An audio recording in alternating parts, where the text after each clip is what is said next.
It's like, who's Aaron White? Man, that sucks because I deleted Facebook back in like 2001, It's kind of, and then I restarted. So there's all this like ridiculous shit that you could have found. Why'd you delete it?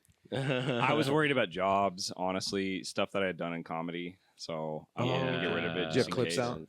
There was just really horrendous shit on other what was the people's worst podcasts. Was it racist? Like, come on, dude. What are we talking? Is this being recorded? Like, a little bit. I usually like. I kind of have it roll. You know, we start and then we can just mess around. But then, like, once we count it in, that's really when it starts, and we'll do the whole intro and stuff. Yeah. But like, sometimes I'll use this if it's funny. I mean, I'll have a little cold open. Okay. Yeah. Yeah. I guess. I mean, if you want to just get started, Nick, you can count us in. Oh, sure. In 5, 4, 3.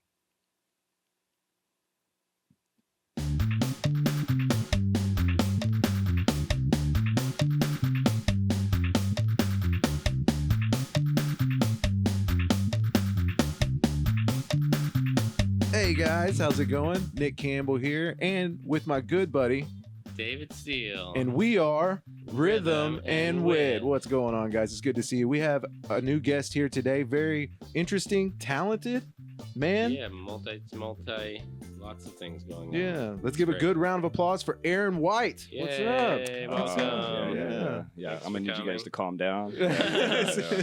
We treat everybody like this. You're not special. All right.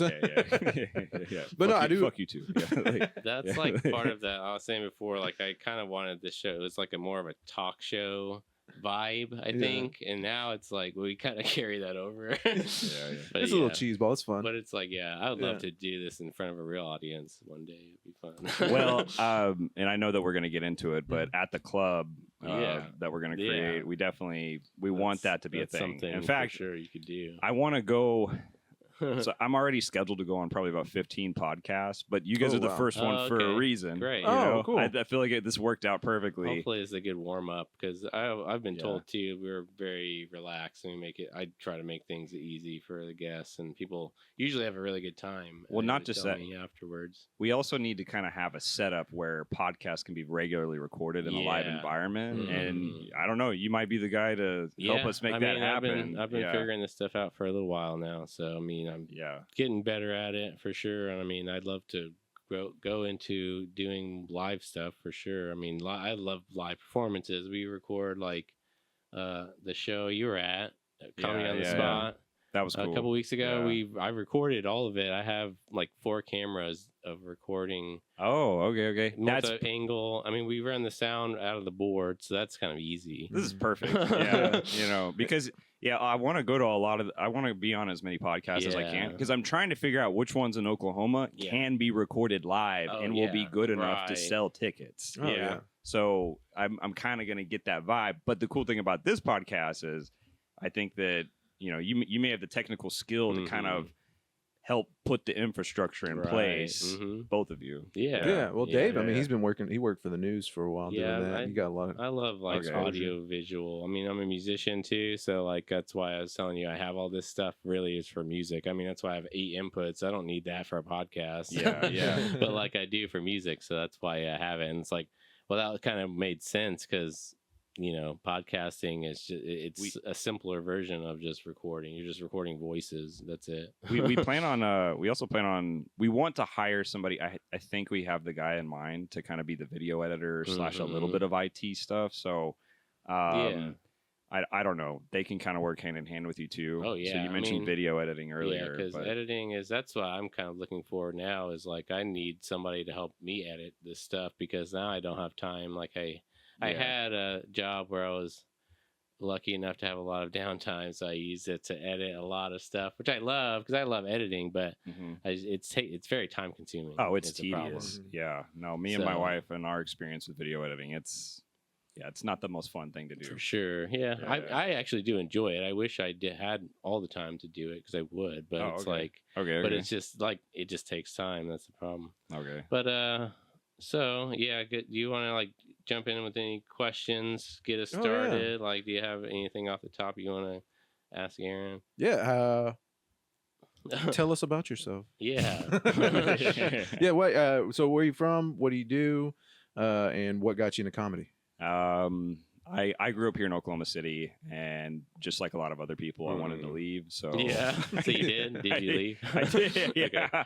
I joined out. I joined the Navy. Okay. Went on deployment to the Middle East. Nice. I lived in Chicago, Charleston, upstate New York. That's great. So you have a lot of experience from other cities that you could bring hopefully here, I think. Back home, some ideas that you learned. I mean, I was just a dumbass kid. So I mean, I was a tour guide at some museums while I was in the Navy. Oh, so nice. That's cool.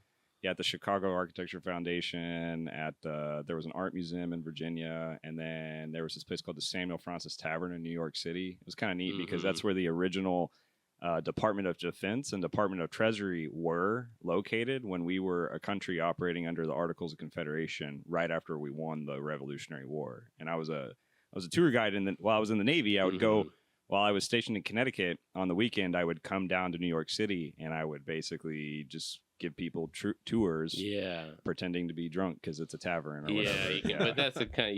It was literally drunk history. We recorded we actually recorded an episode of Drunk History with I forgot his name, but So is that what your first foray kind of into comedy? Okay. Messing I around guess with it? so. Yeah. That's what I've been thinking this whole time. It's like very performative, or it can be if you want it to be. You can do some like acting, and because you're doing the same thing every day, but you can change it up. You can work on it.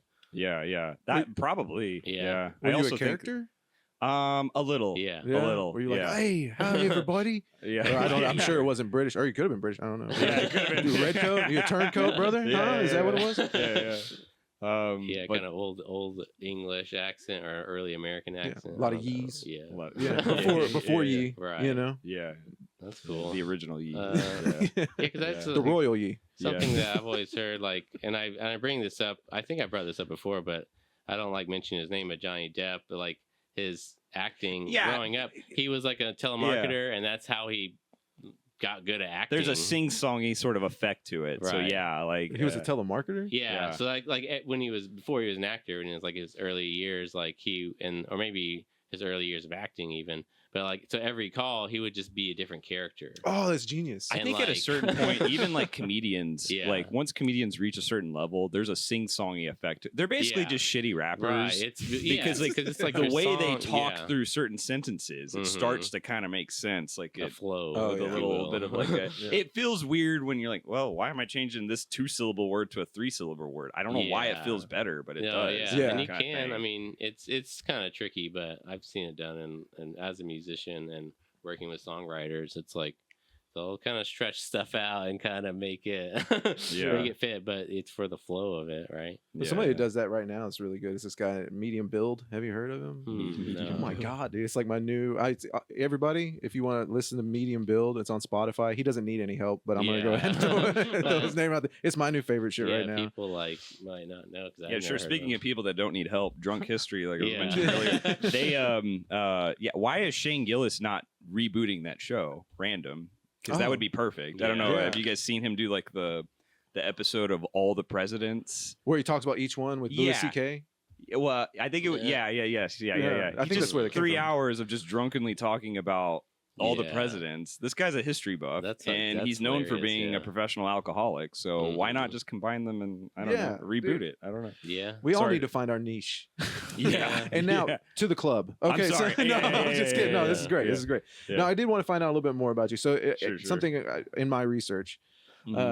Which wasn't that? It's just Facebook. So you'd be surprised how much public information is there. Yeah, it's so easy. Online. But yeah, dude, I see Navy vet. We got that power lifter. I used to do that. A friend named Dylan got me really into that after I got out of when I stopped doing comedy. Yeah, and then you went into powerlifting. Was it like competitively? I never went to any competitions, but I don't know. Like it, you know, it was like, hey, I don't know. I got really into it. Like it, you know. Yeah. Did you think it like helped you anywhere else though? I mean, as far as like. Probably not. I mean, a little bit of confidence. Yeah. Like it felt. I felt like that guy in the gym after a certain point. You know, I would back squat 365 for like a set of 15 or something, and then I would just feel amazing. Yeah. Like nobody can do this, like, except for guys that are just massively untrained or whatever. Like I don't know. It probably builds like a good like what is it like work ethic and kind of like making yourself do things that you don't necessarily want to do. I always think. I wanted to do it at the time. Like working out, but I do see what you're saying. Working out for me is like I hate it, but it's like I wish I liked it, so I do it more. Yeah. That's the reason I don't do it more. Is because I don't like it. The older I get, the more I'm kind of like that. Yeah. I will admit that, because the older I'm getting, the more I'm kind of like, I'm just punching in the clock. Like, I don't care. Yeah. But whenever I was trying to lift ungodly amounts of weight, very focused. It was very like driven. Smelling salts, listening to crazy music. It was just like, man, this is amazing. Like, I can't wait to do this for no reason. Grunting real loud in the just. I should have done that more. Yeah. I go to the YMCA. All right. Yeah. And I'm not bragging, but I go to the YMCA and I go and. One do the dance. It's never that rowdy. But dude, there's always like one guy trying his best to just use the equipment at the YMCA, and you always hear, just like one dude in the back. But then YMCA is a family-oriented place. Yeah. If you go to a gym at the YMCA now, it's dead quiet. Dead quiet because everybody's in their headphones. Yeah. So like you take your headphones off and like everybody's getting it. You're listening to whatever. I mean, I'm sure Shine Down or something, but like anything. But nothing wrong with it. No, it's good. It sounds like a reference from somebody you guys' age. No, I'm kidding. It was our age, which was the 2000s. But no, it was. But you go in there, you take your headphones off, and it's literally just. From every direction. Yeah, that's no real to that. No. Well, and Fox News on TV, which is again it's not a slight. I'm just saying it's there. That's some people's shit. I'm just letting you know. I've never been to a YMCA and seen a liberal news station, so I'm well. It's Oklahoma. Yeah, that's what I'm saying. Yeah. That's and home improvement stuff. Which go hand in hand. Oh, okay. Yeah. I like that. I miss those. That's why I don't watch cable TV and all. But I grew up watching all that stuff on TV, like cable, like home improvement shows specifically. Tim the Tool Man. That was like my favorite show growing up. The sitcom, the actual one, like on TLC or whatever. Oh yeah. The Real Estate Brothers. Yeah. What are they? Property Brothers. Property Brothers. Well, see, I lived it. I worked construction all my life, so I was like, I'm not watching that. That just looks like work. This is kind of random, but Tim Allen, he got to start. Comedian. He got to start in Detroit at Mark Ridley's Comedy Castle, and that's where actually I first started doing regular stand-up comedy. Oh, really? Cool. Yeah, and I had no idea what I was doing. I was just trying the dumbest shit on stage just to see. So what made you want to start doing comedy at all? Like, did you always grow up watching comedians? Obviously, I mean, honestly, I think on deployment there were some stand-up comedians that would just pull you out of depression. If you'd be on YouTube and Port or whatever, and they're like Louis C.K., for example. This is around the time that he's losing his career, but at the same time, his bits were so good at like pulling you out of some really shitty mental states, and it's just a more sophisticated version of Family Guy, which we got bored of on deployment. That you can only have so much Family Guy. So the appreciation for it, I think, caused me wanted to give it a go. Yeah, that's like a lot of people like they watch it and then you just like, oh well, it's so accessible if you you get a microphone and you can do it too, if you want. Well, so you started that in the Navy, so as you were trying to travel around? As soon as I got out of the Navy, I came back home immediately. I bought a house, and then I basically let my family live in the house while I went and did contracts in other cities, so for the military. So as a military contractor, I went to Detroit, was the first place that I went to, and I was there for a little while, and I did stand up while I was there for about a year or so. And then eventually I came back. What I thought I was going to do was I was going to go live in a different city doing contracts for about a year at a time. Yeah. And then it's kind of perfect for stand up.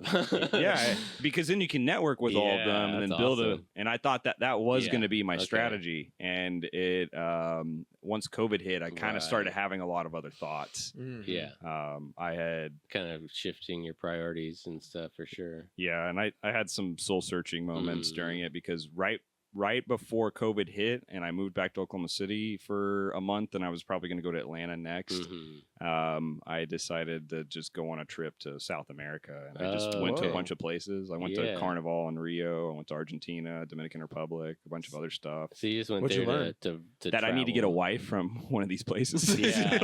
Which I did. I don't know if you guys have met Ross. Dude, set goals and make them, dude. Nicely done, dude. How does she feel about it? She all right with it? Yeah. She's actually going to be the general manager of the club. Whoa, so, all right. Just heads up. Working together. Yeah, that's great. Nice. Do you guys work together already doing stuff? We're planning out, like we're kind of in the first couple phases of creating the club, you know, so but yeah, you're both working together from the ground up on that, right? Yeah. So is it going well? Is there any difficulties working with a spouse? I mean, I know you have a lot to say about that, I'm sure too. You know, I think we gel a lot better than most scenarios where that might happen. I think, But I mean, you guys have also been together for how long? We've been together 20 years? Us? Yeah, 12. 12 years. Oh, okay, my bad. No, it's cool. We're happy together like 20 years. Like you guys, David's seen a lot of girlfriends, a lot of wives. Literally, we've met when we were 12. I mean, that's like over 20. Okay. So this is your real spouse. No, I'm kidding. Yes, Turns out he's gay. It's like, I like options. No, it's like having a gay bestie. You know, like you're basically gay by default. Whenever. No, I'm kidding. We hold hands. It's cool. No, but I think that it is different for even us growing up because we don't live together. We're not there together all the time, right? Like when you are with a spouse, you know, you live together. You are with each other almost. You know, most people are with each other except for when they go to work. You know, which is a break. But then it's like if you work together too, that's 24/7 with one person. So by the way, I want to revisit something really quick. Okay. The gay besting thing. Yeah. The gay besting thing did not land the way that I wanted it to. So I now feel like I have to clarify. It's like if you have a girlfriend, but she has a gay bestie. Okay, And as a result, you are now bisexual because you are in a relationship with both of them. Okay, you know what? Screw it. It sounded like a good premise in my head. Okay, well, Liz will always have to deal with David. Yeah, you know what I'm saying? He's not going anywhere. Like I said, he's seen other relationships. Dave's been here. He's been here longer than anyone else. Yeah. So that's the goal. And yet, you know, you're the winner. The only thing holding me back is his acceptance. That's the only thing. No, but working with your wife is tough, man. It is, especially when you got kids together and stuff. Like you're going through so much stress together, so it's different. Well, the thing is we've only been married for a little less than 3 years, so you know we haven't had our kids yet. You know, whenever we do that, we want to get this club up and running, and once it's kind of stable, then we'll start having our children. Yeah, that's a good plan. We also think that the job can, if she runs the club and it can be done efficiently, then, you know, it can basically be a hybrid type position, and it can provide some flexibility. Once you set the groundwork and have your protocols in place of like, okay, this is how you do this and this and this, and it's like then you can train people to help you with that, or you could, you know, do more of it. Yeah. If she goes on pregnancy or has to take care of the kids. Yes. And we would really like to have dual. You know what? Maybe I should say this, and in case nobody's aware. We're starting a comedy club. We mentioned it. The tentative times. name is Twisters Comedy Club and Dance Hall. That's the tentative name. We're kind of talking with some of the key investors about, you know, do we want a different name? But that's the working title for right now. Yeah, I like Twisters. Yeah, I like Twisters. People like resonate with that for sure around here. Yeah, tornadoes and dancing. Yeah, that makes sense. But yeah, tearing up the dance floor, huh? Yeah, we're gonna have a dance area. We're definitely gonna get into that. Was there anything else you wanted to touch on? Well, we did talk about yourself. What got you into comedy? You said, who's your favorite comedians? Right off the bat, I do want to know that. Comedians? Yeah, I want to know if we can even hang out. Yeah.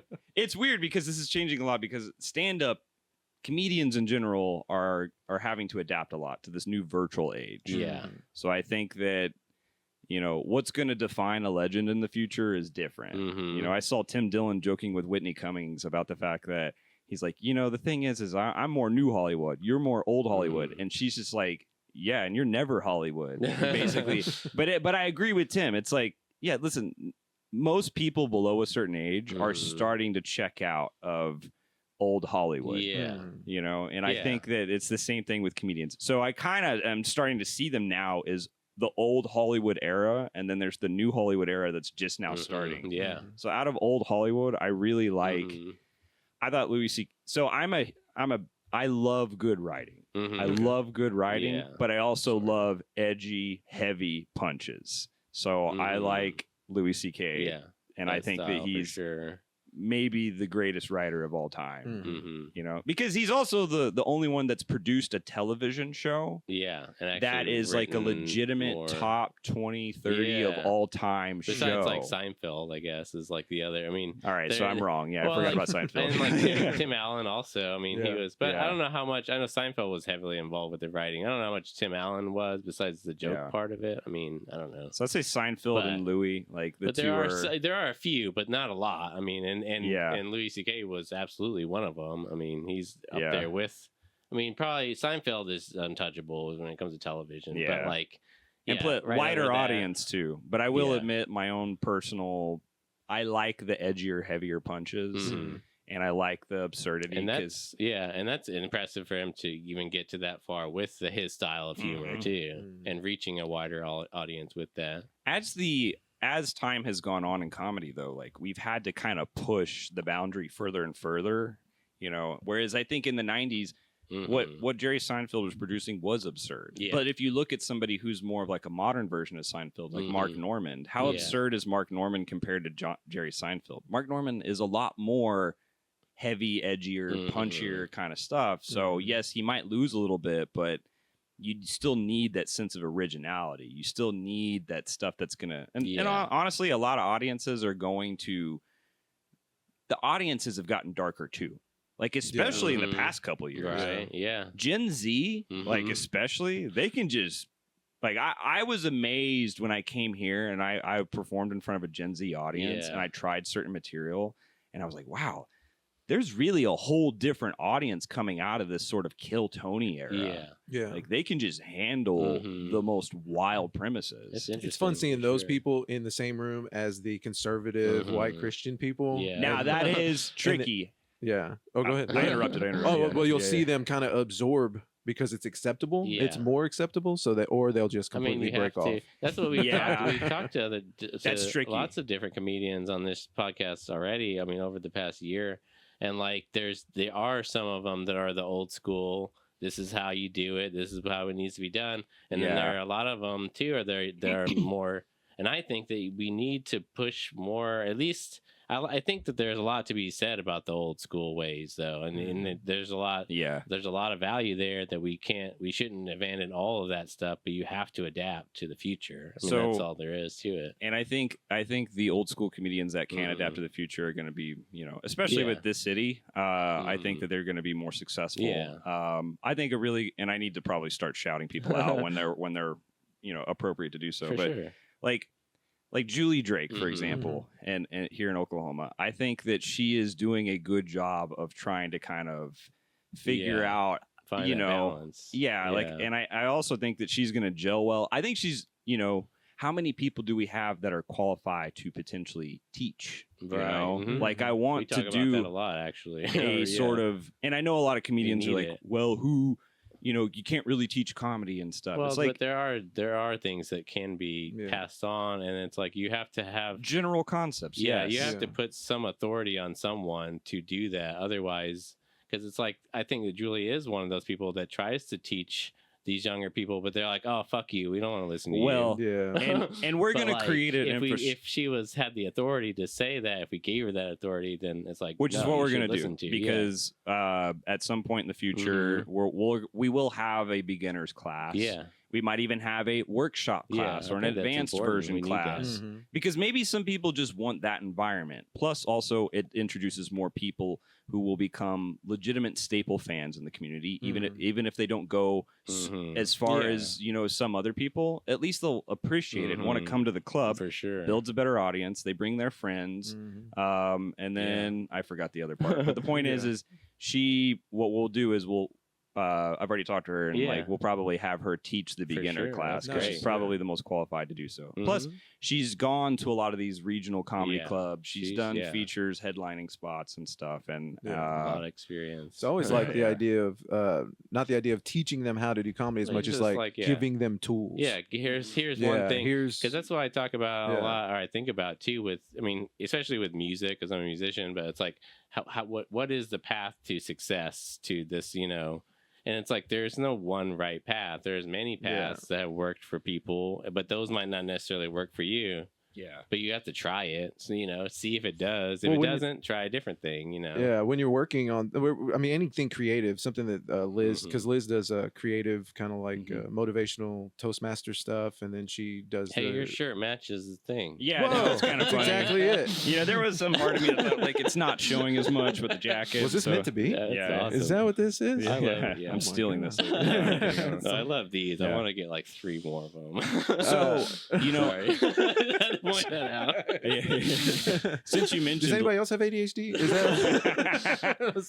that? Since you mentioned Liz, sorry. I'm trying to think in real time about how to, capitalize on people's strengths and who they are and all this other stuff, and so that's one example for Julie, but Julie and Liz, ironically, I don't know how well they know each other, but I think if there's a really good shot at creating a live podcast that can kind of maybe appeal more to women and not be too hacky, like, hey, here's a vagina joke, or oh, here's who I slept with last week kind of thing. Like, I think some sort of maybe moms-based sort of podcast. Sure. I could totally see the two of them and maybe even Stephanie. Is that her name? Oh, yeah, Stephanie Stevens? Yeah. Great, yeah. That'd be a good... Yeah, that's just an idea. For sure. Yeah. Like, well, that's what Liz already focuses on, motivating women or motivating people, being in creative spaces, finding a space.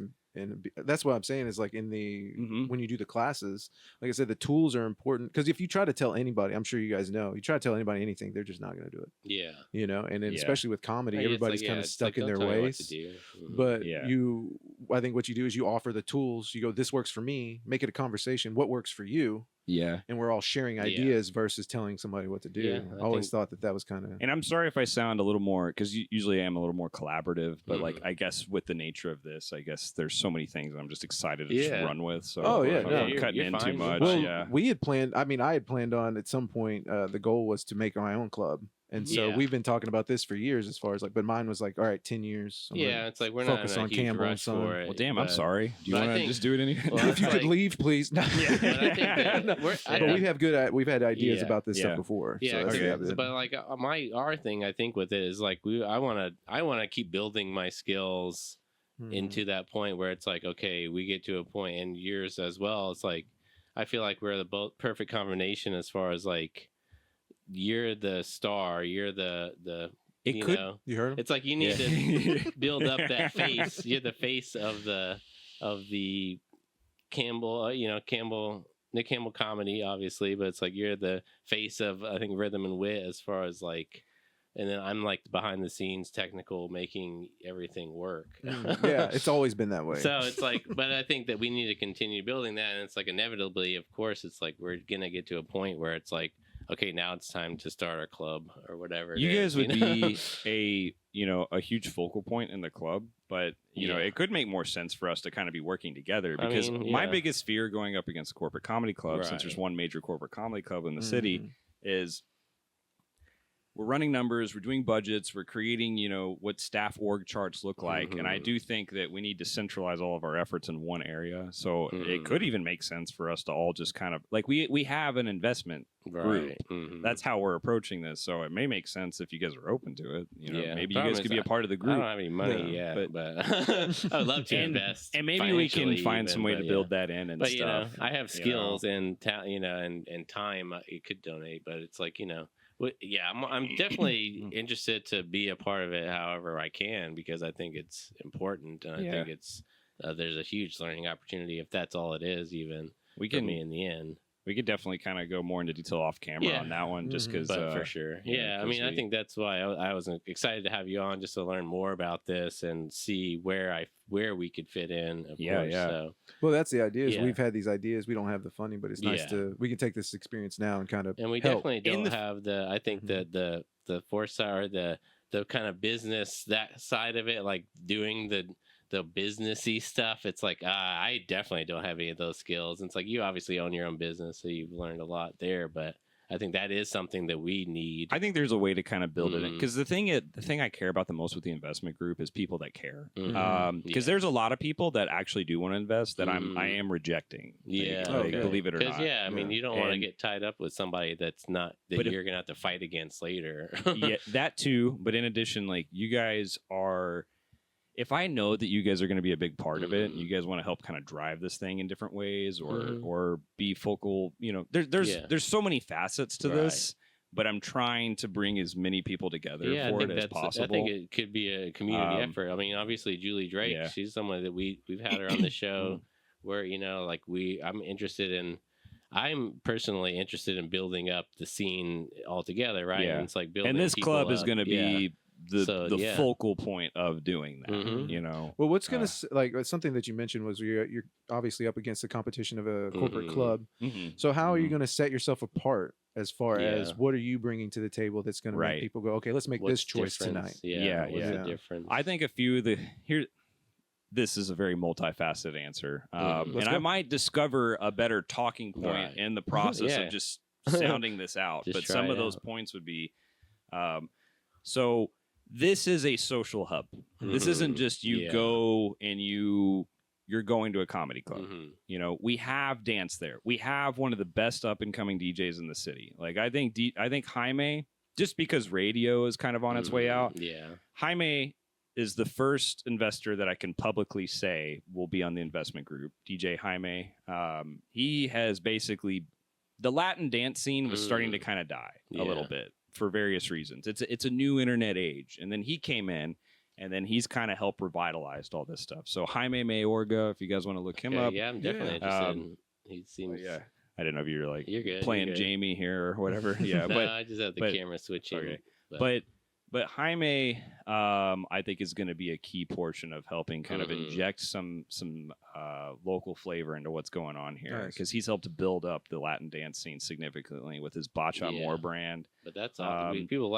People like dancing. That's something that we were talking about earlier with Bricktown itself. Like, I mean, we were just talking about Bricktown, but it's like, the dance clubs. That's what was popular there, and I guess still is. I don't know if there is as much of the dance clubs. It's tricky because as people get older, senior shots. Yeah. And I mean, and Jaime's talked to me. Cowboys still a thing? Cowboys. I would say Cowboys has been the biggest staple. Right. But there are people like that. That's huge. People like that stuff. Yeah. So it's a good idea. Oklahoma Ranch, Cowboys, Grams. So that's the country side of things. Then Senior Shots. For the Latin side of things. But I do think that there is a sort of where I think a lot of people feel lonely. A lot of people feel isolated. So I think coming to our club, the way we want to design the shows, the way we want to design. Here's the thing. The dance floor, it's not just you go in there and you dance kind of thing.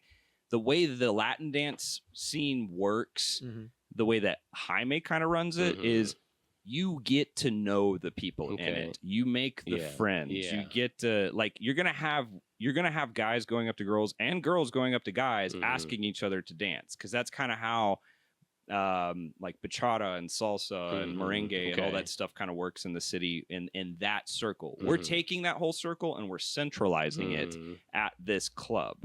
So they get their home too. So the two kind of get to function hand in hand. Now, that doesn't mean we're going to run only Latin dance stuff. Right. But you could do, I mean, you have the space. You could do anything in there. Yeah. But we do want it to be kind of like, be very social. Like you go there to make friends, because that seems very difficult now in today's day and age. Like it is offering something. Classes as well for dance classes. So we're gonna have a different. So we're actually bringing some unity to the Latin dance scene as well, because there's been, admittedly, like the same way that old guard and new guard and comedy, there's been some conflict in the past but it's been mostly resolved from my understanding. Like same thing in the Latin dance community actually. But we believe that this is going to unite all of them, because they're all going to kind of have a place where this is where we go to get new students. So we're going to kind of feature them every week, like different studios. Awesome. So we have about 4, 5, 6 different studios that we'll be kind of rotating. We'll have a bulletin, and we think people who do comedy or do Latin dance, like they'll kind of like go hand in hand, but we'll also find a way to kind of incorporate, Western or hip hop styles. Like there's some instructors that we know that I think that can. I think it's a good way to get dual income as well. When one's maybe having a hard time, the other one can cover the other. I mean, because I think you kind of have to have that, and I think that's great. I mean, hearing you explain that, because obviously Nick sent me these notes, and it was like comedy club and dance hall. It's like, that's interesting. It's like, but that seems like something that you just a lot of I've seen before. Like clubs will be like. Or especially because I pay attention to venues, especially here in the city for over 10 years. I've been playing music and always trying to find where do you go to play original music, right? Was my question. But anyways, I've seen clubs and things pop up, and it's like, okay, it's a music venue, and it's this, and it's a restaurant, and a dance hall, and it's like they just try to do all this stuff because that's the only way you're gonna survive. You can't just survive off of just being a music. And we need to make sure that it kind of it has a lot of safeguards. Yeah, you know, some safety nets. But that's great that it's so focused on. You're not just saying, oh, we're gonna have, top 40 every weekend and people are going to come dance. You're focusing on the community and that's the huge part. That I'll say that's number 2. If number 1 it's like the whole dance and comedy thing working together, number 2 I'm going to say the community. Because of the social element of it. And number 3, so the way we want to have as many live shows as possible. Right. Like when I say live shows, I don't mean just like a headliner coming in. Like I want live podcasts that are capable of being monetized in a live format. Like so streaming, right? Right. And I want us to have our version of, like, it doesn't have, we will not copy the format of Kill Tony because I respect the originality of it, but I want our version of what some of that stuff looks like. And we have the same bones and try to maybe take it and put your own spin on it or whatever. Updating's really popular on YouTube, or I want to do. I have like I would love to do like red flag, green flag, and comedians kind of like.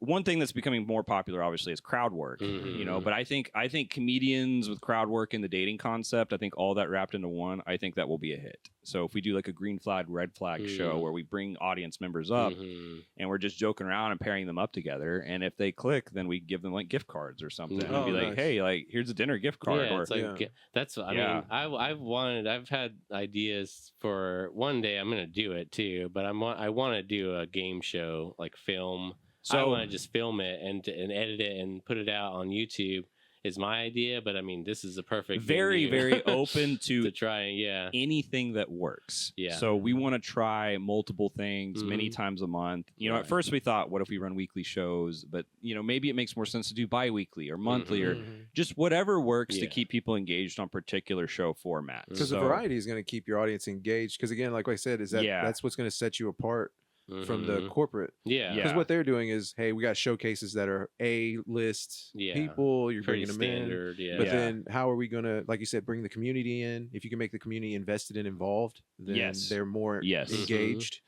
And then they want to see you successful because they see themselves as successful. But I think that that's a very good way to attack it.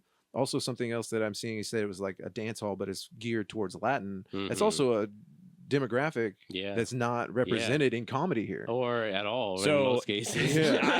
I've joked with some of the people in the Latin dance community. I'm like, hey, I don't think I've seen a single Hispanic comedian. And if one of you just learned, I forgot about Jesus. Yeah. What's our I'm a halfy guy? We went to Guyman, Trevor. Oh, Trevor Carrion. Trevor Carrion. He's really good. I remember him. Yeah, but he's also he's up in Tulsa, so it's like but so we have exist. I grew up on the South Side. I think we all know. You go past Reno, that's South Side. I mean, we literally we're friends with most of the Hispanic politicians too. So we're kind of like. Yeah, if anybody has a chance at cracking into this, like you could literally just do crowd work. That's what some of the best Hispanic comedians available right now, like Alfred Robles or whatever, like. He doesn't do material usually. He usually just brings people up to the stage and is just like, hey, do you have a baby mama? Like, let's talk about it. Like, hey, who's interested in this girl? Like, come up on stage. And then he just, I don't know. That's fun. Like, people want to be a part of that live element. All right, sorry to get that's great because that's the whole, I mean, like you said, ways to set yourselve apart. That's the game. Set yourself apart and get more community buy-in.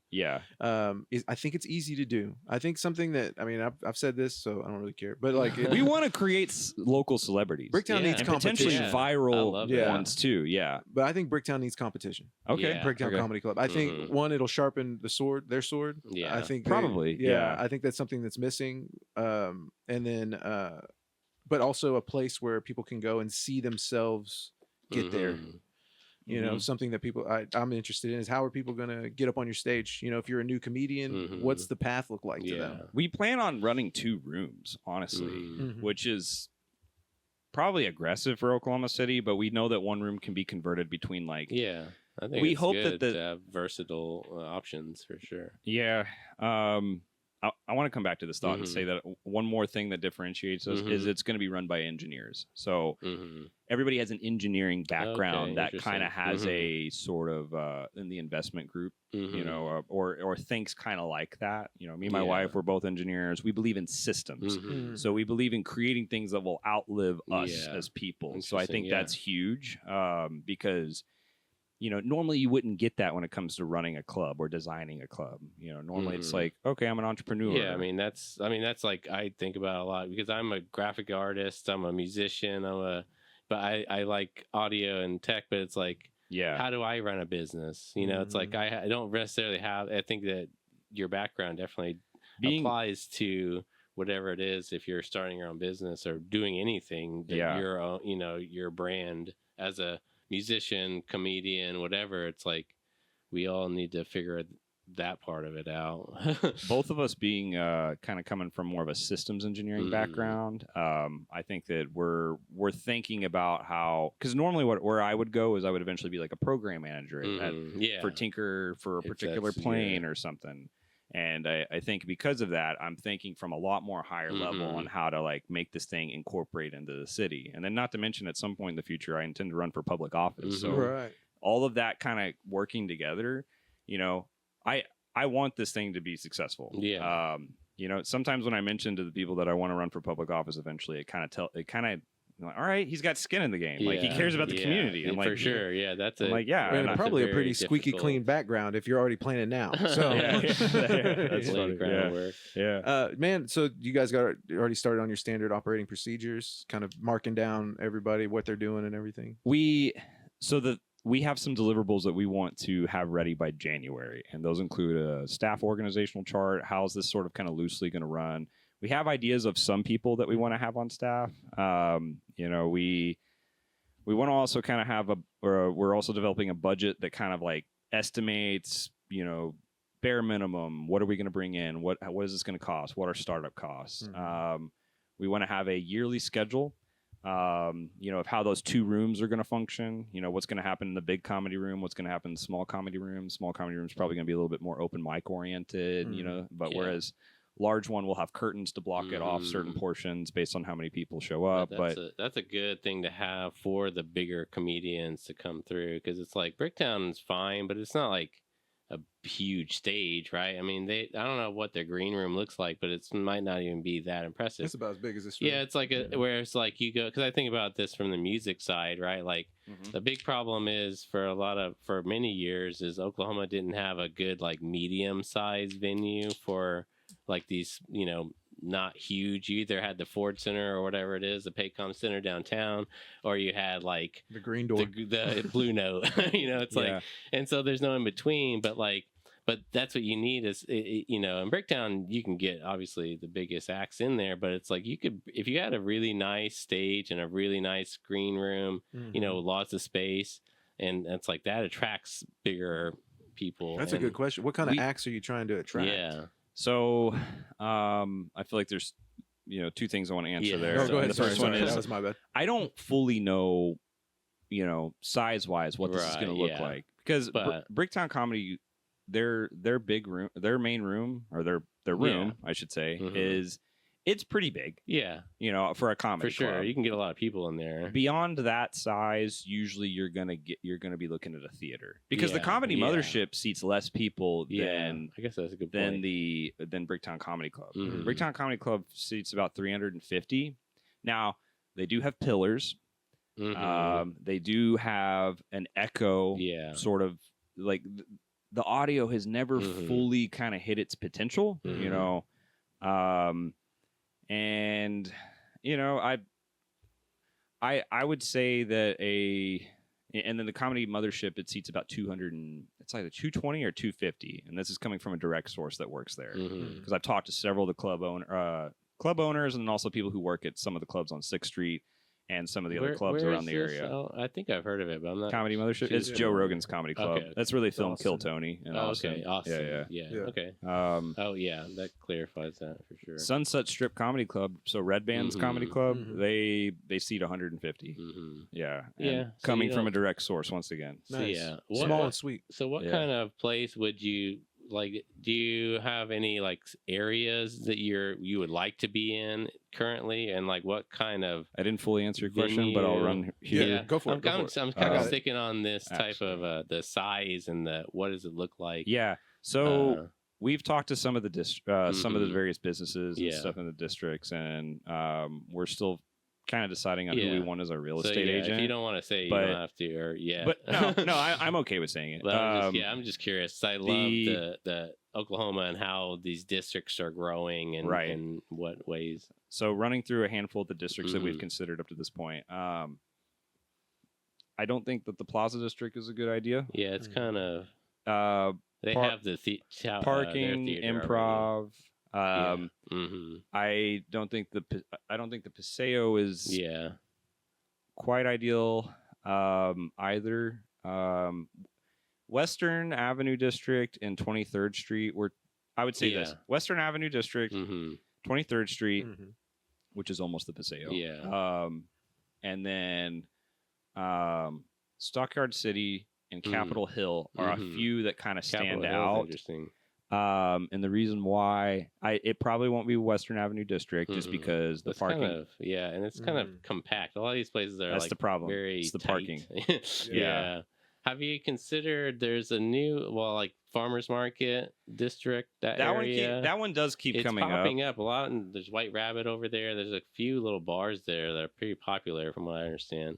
I wouldn't be against the idea. And there's a lot of space. I mean, there's a lot of areas. I'm sure there's old buildings and stuff that could be converted pretty easily. So it's like, I'm always thinking about, I'm excited to see what that place turns into in 10 years. So what's interesting, and this is why it's important to talk to some of the businesses in the district, is sometimes like on Western Avenue District, there are businesses that want us there. Yeah. They want like a comedy or like, hey, make it happen somehow, because you know how many restaurants are just sitting there and they're just waiting for a business that will bring them a lot of foot traffic. Yeah, like all those restaurants would immediately benefit. And there's like a gym there too, a yoga place, some other places. You know, they're gonna get the foot traffic. But the parking and the cramped situations kind of because you need. But hard. That, and I mean, there's lots of areas downtown or out on the outskirts of downtown, I think, that are kind of coming up anyways. I don't know. There was another one I was thinking about, but I lost the thought. I'm sorry. I think the distance away, like I think that's a good spot anywhere like centrally in Oklahoma, northwest Oklahoma City. Okay. I think that, like you said, is you're talking like 23rd May or like from May to basically Brick Broadway kind of that whole strip. I mean, Tower Theater's right there too. But there's lots of parking on 23rd Street. Even when you think there's no parking, there is parking. There's kind of lots around of that stuff. hidden parking lots. You can park in the streets. Over. You know? That too. There would never be an issue with parking if we were there. So are you guys looking for like a building that's like you could do a lot of work? I mean, you would probably have to put a lot of construction in to build it out to what you want. We originally wanted to see if we could buy a building, but it was going to be millions, you know. We'd be stuck with that for a while. And then like, do we really want to do that? I don't know. You could always build it from the ground up, right? I mean, that'd be probably the same price. I mean, we were looking at. Well, we were thinking of like if you went to Stockyard City, if there was a lot that ever became available, and you built a barn dominium on it, you could do it for a lot cheaper. And it would also be a much better deal than some of these like really expensive, poor-looking buildings. That's a tough. That's but the it's same thing. Still really expensive. But do you have to keep? You also want to get away from having to keep historical. Brick and like the construction on that could take longer and cost more. That can be tricky. You got to talk to the city committees for that. That's all I kind of had. I was just curious about what your idea was of what it looked like and where it was. Stockyard City and Capitol Hill. The good thing about those two is it'd probably be a little bit cheaper, and it's closer. Probably those are closer to the Latin dance community. They would be as well. So there's that. That's a good point. However, they're not in like the spot, Whereas 23rd Street kind of has this sort of it's hitting this sweet spot where it's like. when you walk down 23rd Street, there's a lot of buildings sandwiched between these restaurants that look rough. Yeah. And if one of them pops up, I know there's a space in where the Drake is at, like that one building, right next to the pump. Is that the pizza? It used to be the pizza place, right? It's next to the pizza place, but there's a space next to that could be good, but it just I don't think it's big enough, honestly. Right, that's the thing. It's like you're kind of looking at something very kind of specific. I mean, you want a big room and a smaller room, and then enough like spaces for a classroom, or I don't know. I guess you wouldn't necessarily need a classroom. Yeah, you could probably just teach in the small room or the big room or whichever, because we'll teach on Sundays. Yeah, and then the dance areas will kind of be. We'll be able to convert the small room into a dance room. Yeah. That's kind of the idea. Yeah, because kind of gives us some flexibility. Yeah, that's awesome. But what are the costs on those dances? What do you think? What do we like to learn? To class. For the classes? Are there going to be costs on the comedy classes too? So definitely for that, yes. Just because those do generate revenue for sure. I would guess you could probably charge, if you do an 8-week course and then you have a 8-week course and then you do a graduation show, and this would be the beginner class. 8-week course, then do a graduation show where they got to bring friends and family and all that other stuff, which would help because it's going to sell. And then Julie can take a cut of what's going on there. Right. Yeah, you could just pay out from that. But I would probably charge about $200 for that. Okay. 8 weeks. Yeah. 8 weeks. That's pretty good. $200 and you get to learn how to dance. Yeah. Oh no, that was for comedy. Sorry. But for dance, you would probably charge like a monthly rate. It depends on who's teaching inside of it, because we have to find a way to stay neutral amongst all the dance studios. So I don't know how that's going to work exactly just yet when it comes to, charging that like monthly, and maybe we don't maybe only the dance investors end up seeing a portion of that. I don't know yet. So how can we mix the dance and comedy? How can we? So, you mean like in a show? Yeah. Because I'll tell you, the first thing is selling ticket bundles where people get a deal. They're like, I get to go to a show and I get to go to a dance social. And I get to go to a dance class. That's a good idea. So Monday through Thursday, they're going to teach dance classes kind of situation, while simultaneously we're going to be running like live shows. That's a great way, I think, and open mics, so it can help populate the open mics. So that way, when you go to the open mics, it's not just comedians, because when you only get comedians' feedback during an open mic, you don't become a better comedian. You need audiences. We've definitely seen that. Obviously, I think everyone knows that. Or if you're a comic going to open mics, you know that that's what it is. That sucks. That is the most unglorious part about being a comedian is going to open mics where it's only comedians. Nobody needs that. And it stunts their growth, in my opinion. So it's kind of wasting time. I think at a certain point. I think we've had these conversations before. So. I think there's things you can practice. Yeah. There's other ways to get better. There's that. But there is. I think comedians need to be spending more time doing this kind of shit. So that's why I also want some live shows, so that way we can generate clips constantly of them getting new live content just being thrown out there. Well, I've heard you say this. You said that you feel like that going viral is the key to success. Yes, absolutely. So. This club is going to be on this needs to be the biggest thing to do in the city. And the way to make that happen is by constantly filming everything that happens inside of it.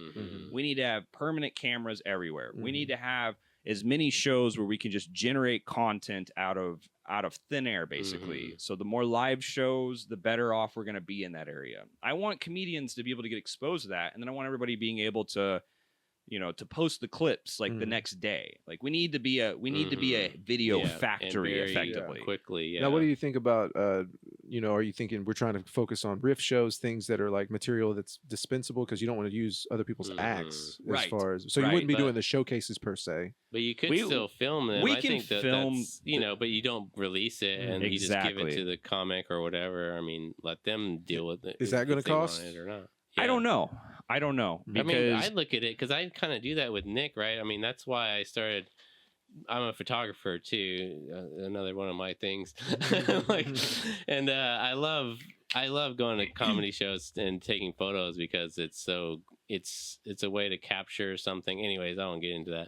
But I like offering that as a part of Nick. I kind of give Nick that service for free. I mean, he does give me some money, but it's like, but that's a part of.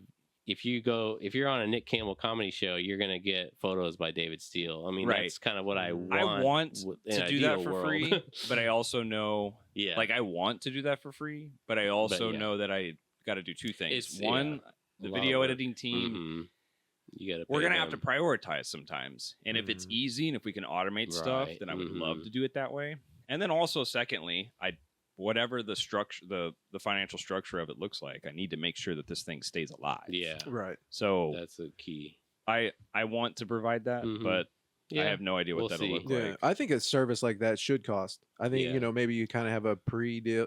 I think especially if we're really good at it, because we have to get, I want this to look really high quality, like not just shit videos. Like this needs to, we need to have a brand of videos that are constantly going out all the time to the point that people are like, wow, this is the thing to do in the city.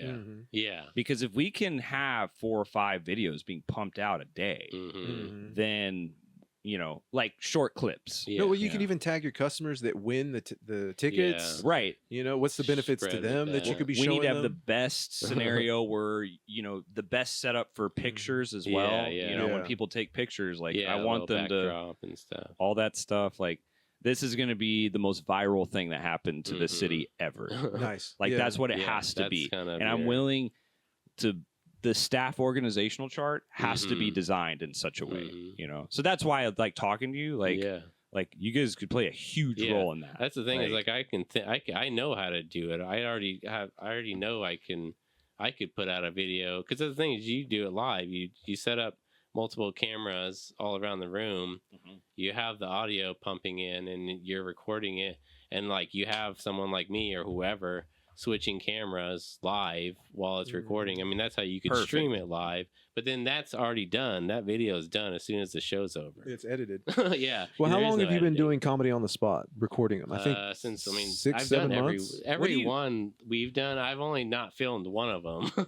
What do you do? We still did a video for it for work. Like, what do you? Currently, I've been like professionally for 10 years. I've been a graphic designer, and recently I moved out of that. I've just started a job where I'm essentially going to be a court reporter. I'm training, but it's digital. It's called a digital reporter. But you're an agent of the court. You go into the court and do all this stuff. But you're recording audio of testimony and depositions and things like that. Okay. So that's kind of why. Ooh. I mean, it's audio. Have you learned any good secrets lately? I mean, I think I'm going to learn how to get really good at capturing, because it's like you have to do it right. There is no like mess ups. It's like, so that's like, I'm going to get very much better, I think, at stuff I already do. Well, it's very attention. You have to pay attention. Well, I'll say this. I think we need probably 2 people dedicated to this. So you could keep your other job. I mean, but if you wanted to do this too, we can certainly almost like we might be able to even salary you off. Yeah, that's my thing. Nice. It's like I don't want to do that. I mean, I like doing it, and they're paying me a lot, so I'm trying to just make some money and learn and do this for however long I need to, obviously. Okay. And but my ultimate goal is to work for myself. I mean, I would like in the next 5 to 10 years, I want to be self-employed with all my skills. I mean, there's no reason I shouldn't be. So like, we'll see. That's kind of my plan currently, is like, I'm just trying to make some money so I can buy a house, essentially. Right now. However we can help you achieve what you want to, like, I think it'd be really great to just have you be doing a lot of this stuff. Now it's going to take some time to get this off the ground. I mean, that's the thing. It's like, I'm interested to be a part of it along the way, or keep in the loop and see where I can fit in. Obviously, and both of us, I think we're interested to see where this thing goes. Probably you more from the hardware side of how what are we going to construction design and build this thing as because that's the thing with the audio video or the video stuff. It's like I can definitely help guide that while when we're putting it together. It's like, okay, you need a camera here and you need a camera here and you need to run the audio like this. I think long term, also trying to find some way to kind of like build in like you own a piece of the club, so that way you can get a dividend off of this. So that way you're invested in it, I think would also be really important too. Yeah, so whatever that looks like, I'm we'll very that out, well. I think Something at some point. I'm really curious about this online aspect, man. I love this because I really think it's going to be, like you said, it's going to be how you cover the spread. That's how we're going to get a loyal, large audience in this city. That's also how we're going to help comedians get somewhere. Because here's the thing, Austin is oversaturated. Yes. Yeah. So I think that we'll probably, if we do this correctly, we'll draw some people from Austin because it's also cheaper here. Yeah. There's some key comedians here too that like I think have potential. I think they all have their different strengths, you know, but Maverick McWilliams, with him moving back, here's the thing about Maverick. It hurt to watch him on Kill Tony for me personally, you know, and watch Rick Glassman like kind of talk over him and stuff because I saw Maverick. There was a moment during the interview with Tony where he was about to do what he was amazing at, which is engaging with the crowd and then just freeballing it, like playing. True crowd work. And I saw Tony go like, "Hey, listen, no, I'm here. Like, stop interacting with them." And I'm like, "Ah, shit." Like, that's where he shines. Yeah, and I was like, I know he's gonna have a good interview still, but I know that like that was like something that's almost happened that you knew what could happen. Yes, and when I saw that, I immediately thought to myself because I saw that right after your show, last month. Yeah, he was on it. Yeah, he was on it. He killed. Yeah, I never. It was beautiful. I didn't know who he was, but at first I was like, "Who is this?" You know, I just met him before he was going up, and he was very. I don't know. Yeah, he's obviously gotten somewhere with doing this. So it's like, but then, seeing him, I was like, oh my God, this guy's freaking good. Like, so I honestly, when I think of crowd work comedians, I think Maverick, as he is right now, I think he's better than a lot of professional household name stand-up comedians who do primarily crowd work. I think he's that damn good. And here's what's also cool. He's the most Oklahoman guy you've ever met. Yeah, so I think those two together, I'm like, it may be one of the single, like I know this individual on a personal basis, and I think he has the potential to be a household name. Yeah. I feel like it's my responsibility to make sure that he gets from where he's at right now to the cusp of there. Yeah. Like we need to be his bridge to get him from here to eventually being like, it's like, oh, okay, now he's the supporting, you know, actor in a movie or something like now. Like we need to get him that internet fame, and all we need to do is just create a show where it shines around him doing that. And you can put other people on it too, and that other person will probably start to take off too, whoever that is, whatever that good fit is. So just understand that I don't know, there's talent that exists here, but I think he's just a good example. We'll bring awareness to the comedy scene too. You're going to see more people that don't normally go out being tagged in videos. Hey, my mom went here and she got tickets. This is crazy. Right. And now spread the old people love free shit. You know? They love free shit. But we're going to give out, in order to make this thing work, we're going to have to give out a ton of free shit. That's what's great about Nick. I mean, Nick's been producing shows for over a year, right? As about 2 years. Too. I mean, Nick Campbell comedy. So it's like, which can be getting he's got tons of experience and like obviously done stuff that's like, okay, well that didn't work quite as well as you wanted it to, and learn the things that don't work as well. Because like, listen, this isn't my club, all right? Like I'm not quitting my job. Yeah, I'm keeping my job. I'm just the person that's trying to gather all the people to make sure that this happens, and I'm willing to throw some money into it. But like, this is you know, you wanted to start a club, you can. This is your club too. Chance. I will build that into how this thing exists. As far as I'm concerned, in 10 years, I just want to be like away from it, and like I'm gonna have some other purpose in 10 years, you know. But I want this thing to be standing on its own, and it's like, hell yeah, that exists here. Well, that's the government, right? I mean, you're basically like building. I love that you're going to be in government, man. I really do. I love that. Right, like, right. And that's how the government should exist. Yeah. But instead, it's filled with other people, unfortunately.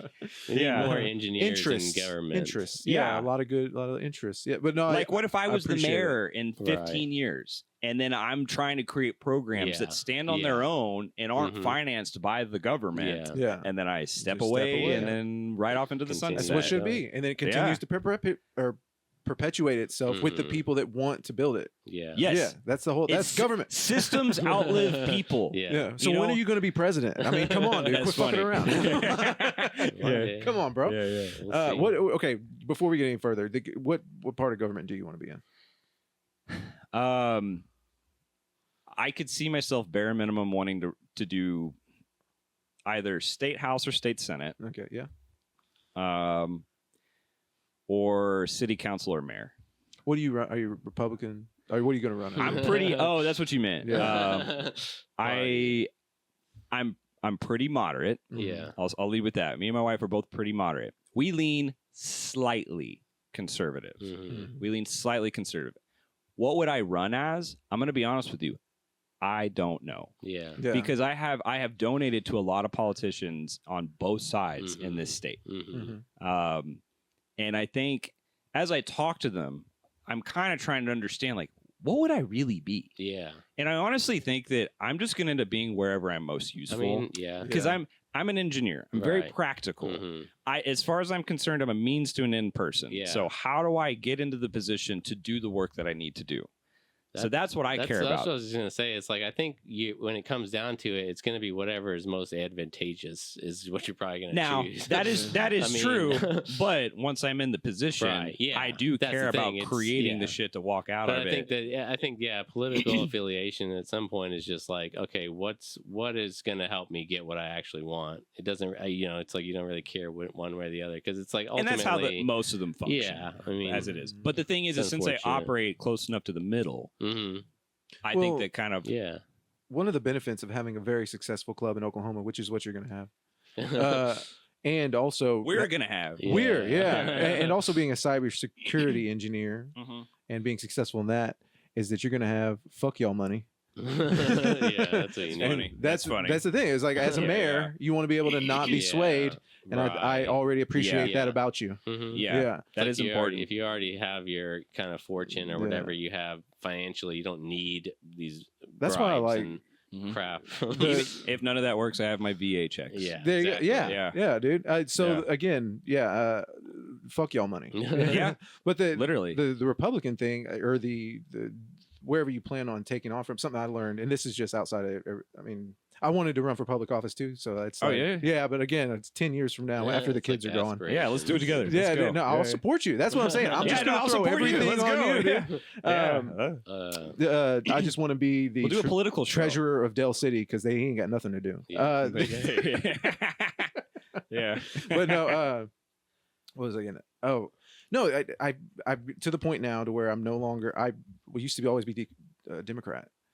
But now I'm like, all right, well, I'm going to go be Republican because my choices didn't matter over here. I know it's Oklahoma. You know what I'm saying? Right. So I'm going to go pick the most Democratic Republican. That's my plan. Okay. Yeah. And so I try to pick, because I don't feel like you can affect change with, I mean, obviously we had Cornette, right? Wasn't he Republican or Democrat? So he was a Republican. Yeah. I would call him a moderate Republican. He's a Democrat, though. But that's where I got the idea from.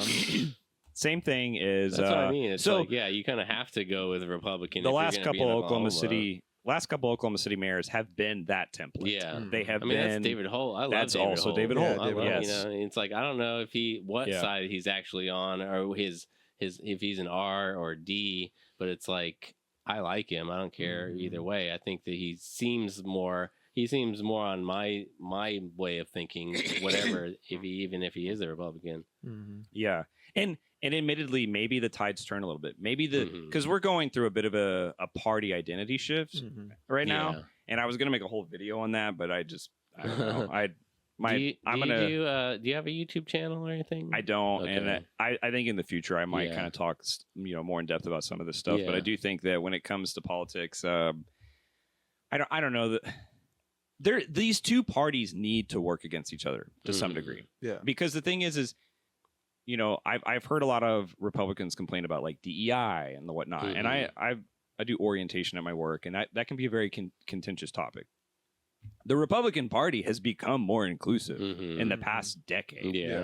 And it's directly because of the pressure from the Democrats, because it's like, oh well, if we can be a little more inclusive, then they can't use that as an excuse, and they're gonna keep pushing against each other as long as this doesn't get too. Now, I was a little worried this last election. It was kind of like, oh, okay, like I don't want the Democrats to get too strong. Yeah. Because if they do, then they have nothing to hold some of these ridiculous arguments accountable. Yeah. Like I see those two working in conjunction. Definitely, if you look on the left, I mean, if Democrats had full control, it would not be great. And I think ultimately there'd be a lot of weird shit that they would probably put, you know what I mean? Like, right. I think it would be better, but I mean, I don't know. You don't know. And not to mention, there's also some very significant changes that I think this particular administration can make that are very bipartisan. For example, our food. Why we should all be united on the fact that our food is trash in this country. Yeah, for sure. That should be a huge thing. I mean, you're absolutely right. Sorry. That one, Big Pharma. Yeah. Why is that a problem? You should not be extorting people for medications. It's all greed. That's the problem. Right. It's greed. And actually, it's wild that the Republicans in this instance, well, I mean, it's RFK Jr., who used to be a Democrat. That would have been a great Democratic candidate, if I'm being honest with you, outside of some, I understand there's some hoopla stuff that, like he said, but like, when I hear somebody saying like, hey, like there's shit in the food that we need to fix, or there is problems with the medication, like we are continually being told to be made sick. Yeah, you can make counter arguments to some of the other stuff that he said, but those two things alone are accurate. Yeah. I'm like, wow, we have to fix that. And that is something that bipartisan, we should all be united against. That should be a no-brainer. Well, that's lobbying and interests that are. Yeah, that's what I mean. Right. It's like money we can't fight. The only person that's ever disagreed with me on that is somebody who works for a pharma company. Yeah, exactly. Like, I agree. I think it's the capitalist system is honestly the big And it's problem. funny because once again, he's on the Republican side right now saying this, which is not characteristic. Yeah. You know, so to me, that's very bipartisan. That is a solution-oriented. That is something we should be celebrating in politics. Hey guys, listen. Please vote for Aaron White. Okay, he's our only hope. That's funny. Also, look out for the twisters. Yeah. Let's focus on one thing at a time. Yeah. No, dude, awesome. I love it. I love it. Well, I mean, for you to say that you want to and say exactly what I wanted to hear, you know, you're already a really good politician. But nobody's talking about that. Like I you mean, said. actions speak louder than words. So I mean, like, if I was on the other side of the camera, like you should be looking at the politicians and going, "Wow, like I don't believe a word that he says." Like you should be thinking that. Like they need to be reminded constantly that you control them to some extent. Otherwise, they're never going to be. You know, do you see that? What do you mean? I mean, right now, as we are, I mean, do you see them feeling that pressure? Maybe slightly more lately. Yeah. You know, but most of the time, I think that they're going to get human systems outlive people. As an engineer, you got to create the system to keep people. Ambition counteracts ambition. James Madison said this in the Federalist Papers, by the way. But another reason why you should vote for me, because I understand the Constitution and what this country was founded on, specifically the Federalist Papers. But the Federalist Papers, they kind of designed some of that outline, like why was the government created the way it was? Why was the systems of checks and balances so specific the way that it was? And in Federalist Papers number 10, he mentions that ambition counteracts ambition. The reason why the Supreme Court exists is that way it can hold the president accountable whenever he does stuff that doesn't make any sense, vice versa. But I do think you have to think like an architect. You have to create a system that forces people to work together. For example, with the Latin dance scene, you know, like there's some conflict. But if I create a system where they have to work with each other, that will outlive me. You know, I can't babysit stuff, or otherwise I'm gonna age like a politician would. You know, I have to do all the groundwork up front to make sure that they all are kind of forced to work with each other. Same thing with a comedy club. Right. If I can create a community-oriented comedy club that kind of has a system to it, the comedians will get born out of it. And the closest thing I saw to that, whenever I was traveling around to different cities, just because out of boredom and stuff, I went to Minneapolis, and Minneapolis had a system that resembled this a little bit. It was like it was slightly socialist in that sense, like that everybody kind of got, you know, their round inside of the pecking order to get exposed to stuff. And I think that's a key reason why so many key comedians came out of Minneapolis during a particular time period, like Mitch Hedberg, like Tom Segura. There's another one that I'm forgetting, but big, like top 20 of all time level comedians. Well, if somebody sees that they can be like, I see a path where I can be successful here, then they're also going to invest more time. Exactly. Yeah. Instead of going where being in a weird kind of like in the middle place where you're like, well, am I going to get picked or are we going to get up? Right. About, There's too much gambling here. What about like the SNL guys, right? Like all of them, they come out of the That's schools a system and stuff like that. Right. What's the school? The Groundlings, all that the stuff. Second City, and the Upright Citizens Brigade, like that all funneled into SNL, and then from SNL, very clear path. Yeah, it's like that. That's what I think about with like the old school comedy. You know, it's like it had those systems and it had those people that like I was saying earlier. It's like, do you look at those systems that you're talking about? Do you think of it as like just a set of rules essentially? You're just like, okay, if everybody agrees to these rules, then that's like, I mean, that's what the Constitution is, right? It's just a set of rules that we follow, and it's like that's the system, right? And people will try to break them, but by having the system, right? You know, but if we all agree that those rules need to be followed, then when someone does break it, they'll get ostracized. They're breaking against, or it'll sharpen up the rule. It'll make the rule stronger. It could, because you'll figure out a different system underneath it to fix it. But it does. I think that's interesting. But the initial group that creates the system does have to have their heart in the right place. They have to be intelligent. They have to be capable of doing bad, destructive things, but they choose to do good, and that's where the system gets created, and then it prevents the bad people from taking over in the future. I like it. Dude, I like this. Dude, I'm glad we talked about politics. We're all fired up. Come on, man. No, I whenever I first started my business, you know, I'm sure you read the book too, but it's the revised. What's it called?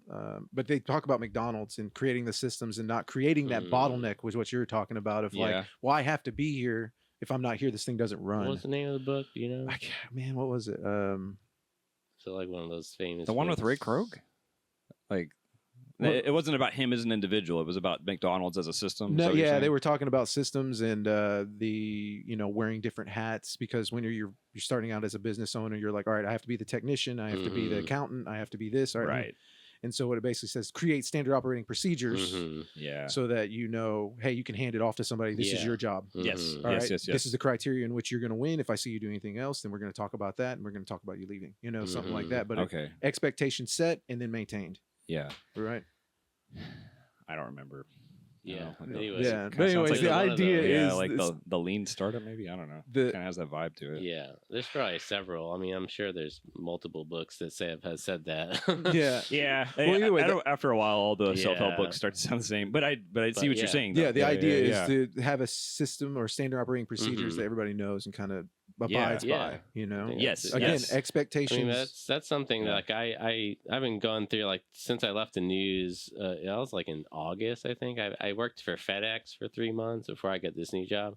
But it's like FedEx was such a fascinating company to learn about, because it was started by, and I was telling you this, like it was like a guy just like us that just had this idea, you know. Sexy. And like it was just a guy that started this company that's now this massive, you know. Yeah, former Marine. Yeah, it's a fascinating story, and like just learning how it works. Even today, it's very, very structurally. I mean, they have so many systems in place, and like they have to, because they're so big. This is also kind of wild. You know, aside from losing volleyballs and whatever the hell, the owner couldn't pay payroll in the beginning, and he I know this story. No, where does it go? And then he had to. He basically. He took all the money that was left in the account and like went to the casino and put it all on like one. It was like a blackjack hand or something like that. Yeah, and it's like if he had lost that hand, the company wouldn't exist. He did this twice. I was like, it's probably not. Always bet on yourself, guys. 1 out of 4. But the problem is, you shouldn't use your companies and all these people's lives. Well, they shouldn't have bought the Louisiana Purchase, but they did anyways. All right, guys, we're gonna make the money where we can. I don't know, but it's they love to tell that story. ROI I don't think it's a good story. I think it's a terrible thing, and we shouldn't say it, because other people shouldn't. You should not take your entire company and many people's salaries and try to bet it. Put it on black. You can always don't do that. That is insane. You should, but you can always start a new company, and you can always make new friends. Definitely some. He could have gotten. There's so many other ways he could have handled that. I don't know, but it's a fascinating story. What if these people people never did that stuff, but they gotta come up with stories to sound interesting on like late night talk shows or whatever. I don't know. Oh, you think those they're are lying? extinct They're now. potentially lying. Yeah, yeah, it's possible that they're No, just I saying believe that shit. Yeah, I believe a Marine, but thought it was all about to go, and he was like, "What are we going to do here? All right, all right. I'm either going to lose it tomorrow, or I'm going to lose it tonight. Let me go up here and show them, and then you win. yeah. How are you never not going to do that again? Yeah, Oh my that's the problem. God's with looking gambling. out for me, dude. How are you never not gonna do that again? That's you just like you went up the first time. You learned life taught you that you're the one. Yeah. You're the main character. Yeah. And then you just you're gonna win every time, dude. Oh my god. I have taken $20 and turned it into your 1,000 just off of roulette alone. Yeah. So I understand the whole betting on black thing. Yeah. So he might have been nursing it, kind of. I don't know. Yeah, there's a way to nurse that and Yeah. get that into a certain amount. Like That's the best way to develop an addiction. Yeah. That's like It really is. Gambling is like one of the win worst. hugely. Yeah, Like, I won $5 off a scratcher. I still buy scratchers. Yeah. that It's like just that that is one, kind of funny. one Yeah. time. Yeah. It's like it's possible because that's the thing. It's like you see something's possible and then it happens. And you're like, oh well, that could happen again. Yeah. Let me get another $5. So, yeah, A little tip for everybody at home: if you ever go on cruises, if you ever want to win a free cruise, if you don't go to the casino, you will never get a free cruise. Oh, yeah, I just that's want you true. to know that you have to go to the That's casino true. on the boat. If you don't want to go to the casino on the boat because you don't like smoke, like I get it, I don't like smoke either, but. Take your almost dead grandma that's wasting her social security at Remington and just put her there instead. Yeah. She'll win you a cruise. Yeah, there you go. Dude, doing the work. Yeah, put her in a better place, more successful. Right. Because it's already amazing It's on your the fault cruise, she's right? not successful. Yeah. That's so much more likable take than what I just did. Be better to your grandma. All right. That's what this is all about. Anyway, so we're going to talk about Twisters. Okay. Twisters. Again, No, I like the online part. I really do. I think that, like you said, that's gonna how you're gonna be. I like the theme shows. We're talking about riff shows, which are great ways to get material.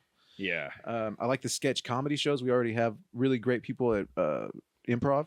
Yeah. So I'm Have you meeting looked with at Christella tomorrow. She played a major role in opening Oklahoma City Improv. Okay. So I'm really excited to talk to Yeah. her about that and kind of get like, Get Hey. some tips. like For sure. what is the situation? Do they want to come over here? Do they want to work here? Like, how's that going to work? It will be a primarily stand-up club, but I do want sketch involved with it. Yeah. somehow. Yeah. Well, sketch is its own monster too. You know, Yeah. how are you going to be successful with that? Yeah. With a group of people that are geared towards being in crowd work shows. So there's a show that I saw done in Detroit. It was called, I don't remember what the hell it's called actually. But the point is a stand-up comedian would go up and do 7 minutes, and then an improv troupe would come up, and then for 15 minutes they would do the whole stand-up's bit. Oh my God, that's I love that. hilarious. So you and them, it's like taking what you do at your improv on the That's spot great. with what they do and just mashing them together. And I love that. I think we could definitely Yeah, do try that something like show that. format. Let's Sure. try it at Cork. Let's just see if it'll work you at could do Cork. that Okay. there. Yeah. We can do the next comedy on the spot. I need as to like a write weird. down to It's talk to amazing. Christella tomorrow about that then. Because I was already talking about POC doing a set there. Remember? Yeah, doing the And actual, they're just an their whole improv thing. group. Because they and just need some full of chairs. comedians. That's all they What is need. POC? People of color. Yeah, POC 4 is Yeah. an improv troupe. They do a lot at improv. They do a monthly show there, I think, on Mhm. Fridays. Okay. But I think all of them do stand up Yeah, too. So they're that's friends why it of would be ours. kind of. They all do Well, stand-up? no, just And they- Ray. No, Ray and the. What's the other guy's name? Kindon. Kindon. He So said he did it. what's Matt Rainey's role in all this? Is he just the guy that He runs just the runs open mic? there, I Mhm. think. Okay. Yeah, he's been doing comedy for I think.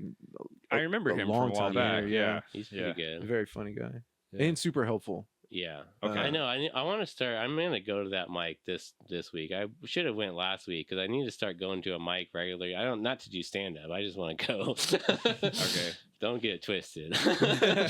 But one day maybe. Now, But something no. that you But I just mentioned- want to. I just need to get back to a community like that because I haven't been to any mics in a long time, and then since the what's it one? I used to like going to Jeremy and Lauren's mic. but they're not doing that anymore. Sailor and the Dog. Sailor and the Dog, yeah. So it's like, I don't know. So Jaime, the DJ, he runs socials there. Yeah, that's what I was going to say, because they do a lot of, I mean, I thought about that place. He has brought a lot of traffic to that business. Yeah. Nice. But I know he's exploring some other options. That was the same room. I think that they'd use that. They had a mic there. So to give you an idea, have you ever seen like how many people go to their dance socials? No, I've seen some social media stuff. So I mean, it's So that will be at Twisters. Yeah, I mean, that's like, good. I've seen pictures. Yeah, right? that's a good. Yeah. If you guys Yeah. want to see that, that's going to be on whose social media? Jaime. So it's Bachamor. So BACHAMOR.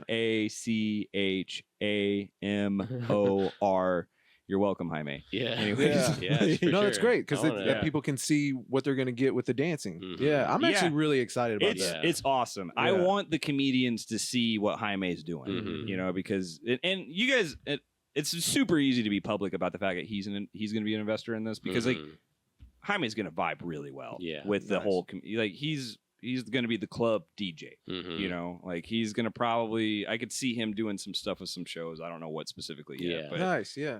He could have some fun with that. That's awesome. So, and then you're also talking about doing now this was kind of like just up in the air based on legals or whatever, but you're talking about doing sports betting. Oh, sports betting. People have a problem. Let's get back to gambling real quick. Yeah. Maybe we can't. I don't know how to turn this into a show, but like if somebody is wearing a golf polo, they have a problem with this. More than likely, like if they wear that to work, there's a good chance they're going to Kansas like once a week or whatever to make bets because you can't hear. That's the thing. And I don't even know if we could do it in a show, even if it was legal here, but that is part of it. Can you just bring up people who lost? Like, hey, you can look at this guy. Or you could do riffing videos. Like I was told by some of the comedians in Austin, like, hey, just do a riff video show, where you just come with a bunch of shows or come up with a bunch of videos, and then like you have particular comedians in a particular niche kind of making fun of the videos. Like just a viral video or something on YouTube. Kind of like a Tosh thing. Yeah. Yes, exactly. That's a good idea. I don't know why we haven't thought about trying something like that. Well, you could try all these things at Twisters for all that I care, because I'm kind of relying on you being like the best producer. But it's like who said that? Because nobody else. You've been talking about wife. Yeah. I appreciate that. Yeah. Everyone says that. Every time at your shows, they're always trying to give you flowers, and you're like, no, don't give it. Quit it. I'm funny. Well, now there's a lot more at stake. Creating the club that's going to help you guys turn this into careers somehow. That's the thing is like we're gonna, even if we didn't know you, we would still be working with your club at some point. Right. Might as well just speed things up. Because it's like you're a club in the city. Of course, we're involved. I think, and just because you're here, said. So we did sports betting, which sounded like it's probably not. But then, something else again. I mean, if you do karaoke, I'm going to be there. Yeah, karaoke is everyone loves that. I would love to do. That'd be an easy. We're gonna have several. I'll call them rounds, like several month shows where you're gonna have like a best of. We'll do best comedian in Oklahoma City. We'll do like a. Maybe even a best dancer or something like that. We may do is we may simplify it to these two: best comedian, and then a sort of Oklahoma's Got Talent kind of thing. So I like that. We'll have singing, dancing, all that kind of stuff, and anybody that's just kind of I think and heavily dependent on the crowd as to who wins. So I think those can be big. Those can be very big draws because the name of it makes it sound really important. It's like, oh, Oklahoma's best, like, okay, like, or, so I think that those can be a lot of fun. And we will need a comedian to host, I think kind of like how Terry Crews, hosts like America's Got Talent. It'll be like similar concept. Yeah, I'll get some pecs. Yeah, perfect. Yeah. You can get fake pecs. You can get real ones. You can take trend. Yeah. These are real, buddy. Okay. Can I check? The first one's free. All right. I got to get you hooked. Yeah. It's like a scratch off. Something that we did that was super fun, which might work really good for you guys, is prom night. I've heard about this. Yeah. People get dressed up and like just want to come out and look snazzy, but then dance after. Where did you guys do this? We did it at Cork. We got all you did? Okay. We got the we even got a magician. That was super fun. That's awesome. I got something to tell you about the magician after that. I can't announce it yet. But. So he's got something cool. There's so Glamour, which is an event center here. They did something kind of like that. Yeah, that's probably where I got the idea. Okay, all right. No, me and my wife wanted to do prom. I was like, how are we gonna make an excuse to dress up? Yeah, I was like, all right, we'll fuck. Jaime's doing a social at Glamour. Yeah, and he's doing it. And I think that's kind of the other area I was thinking about, but that's kind of near that farmers market. It is, and a lot of transients are over there. It is, and wait, it's growing. I mean, there used to be a lot of transients on 16th Street. Still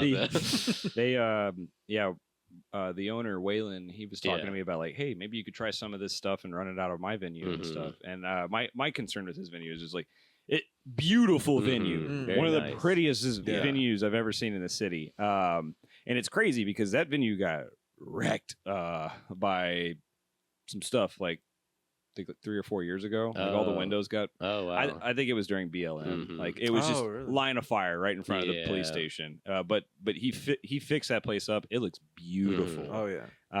And it's my concern about it is it's huge. Like when you go in, it's deceptively large, but it's beautiful. But he's going to be running an event there or a social there right after your next show. On December 13th, we're going to go to Improv at the Spot, and then we're immediately going to go over to Glamour, and then we're going to dance salsa and bachata at Jaime Social. So, nice. Yeah. So you're just kind of that. You should record all that. This is what it's going to be. Yeah. Get some effectively, This Friday, Jaime would work with you though if you wanted to kind of double test run some stuff. Before the club opens. I'd love to. He's interested. Yeah.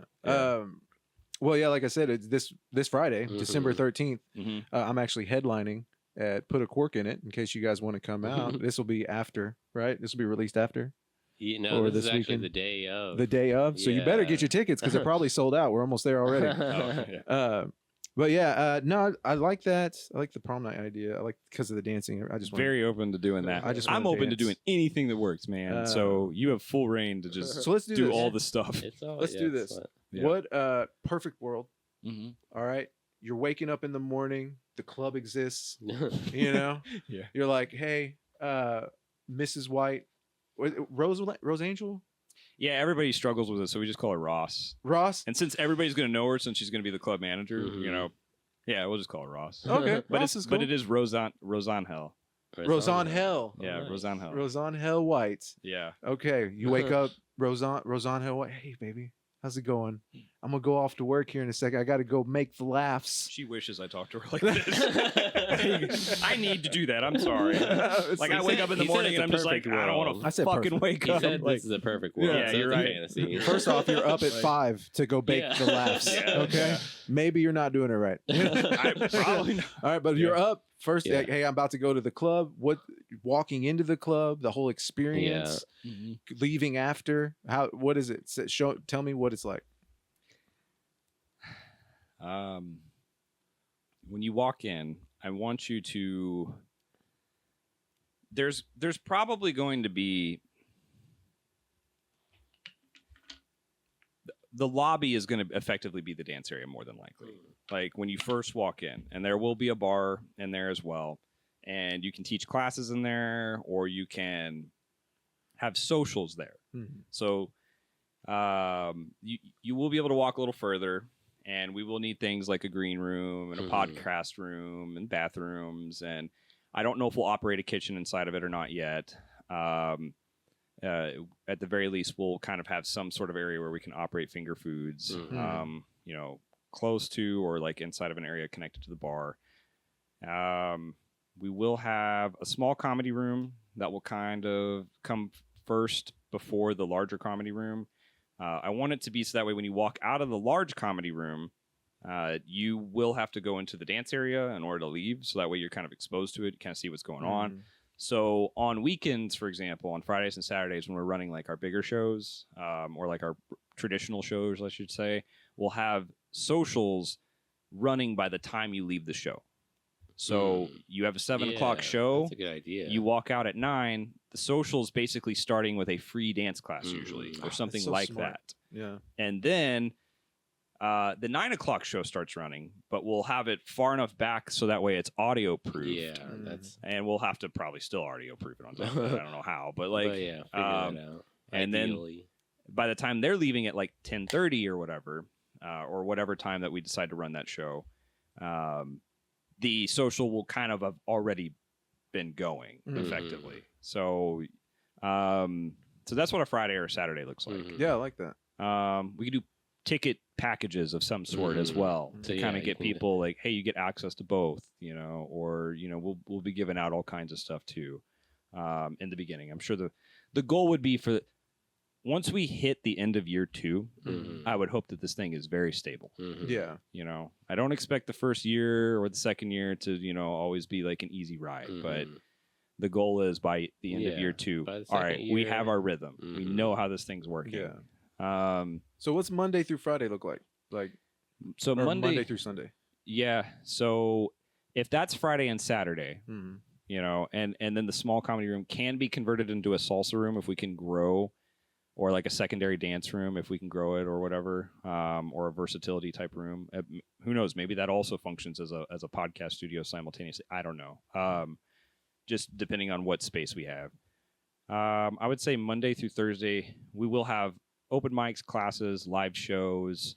So dance classes, we'll have open mics, we'll have live type shows, and I want to have them all kind of synergistically work with one another, so that way we can still help populate some of these shows. The open mics won't be treated the same way that like regular shows will, because the open mics tend to not make a whole lot of money, but I want to find some way to populate them. So even if people aren't paying to go to them, I need people there. Yeah. How are you going to incentivize them to get there, though? Is it going to be a free show? Sure, I could do free show, but I need to have something else probably like running that night. Specials or something. You know what I mean? Like that should be like the cheapest drink night. I don't know. Probably. Maybe. Probably. Well, the quality, I think something that I've recognized in some places as far as the open mic goes is your quality of show and the ability to get a drink in a timely manner will affect their coming to the show. People wanting to come to the show. All right. If you can sit people up front, you can set it like a normal night without making it feel any different, which is hard to do because, like you said, you're trying to scale back on your employees because you want to cut costs because that's not an expensive night. Yeah, right. You can't have a ton of we do need staff that night, but you need to also have a way to, at least the illusion of the same quality. Okay. Right. And so what's that going to be? That's going to be in order for the comedians to be successful. There's people sitting up front paying attention, and the benefit of having open mic is the majority of those people are wanting to be up there. Okay. So that's the goal there, right? And then you have to have shows, open mics that are bangers, right? We need to have some way to make sure that the open mic is sustainable. There needs to be some format to the show or some element to the show that makes it different. I don't know what it is yet. Otherwise, it will affect the quality of the feedback that the comedians are getting on a local level. Because I do think that our open mic will be stronger than like per se Bricktown's will be. Because even though they may have their corporate club name, all you got to do is just make the open mic more enticing to get more people in it. And then the comedians would rather go to that one. Yeah. Because they'd rather get better feedback. Yeah.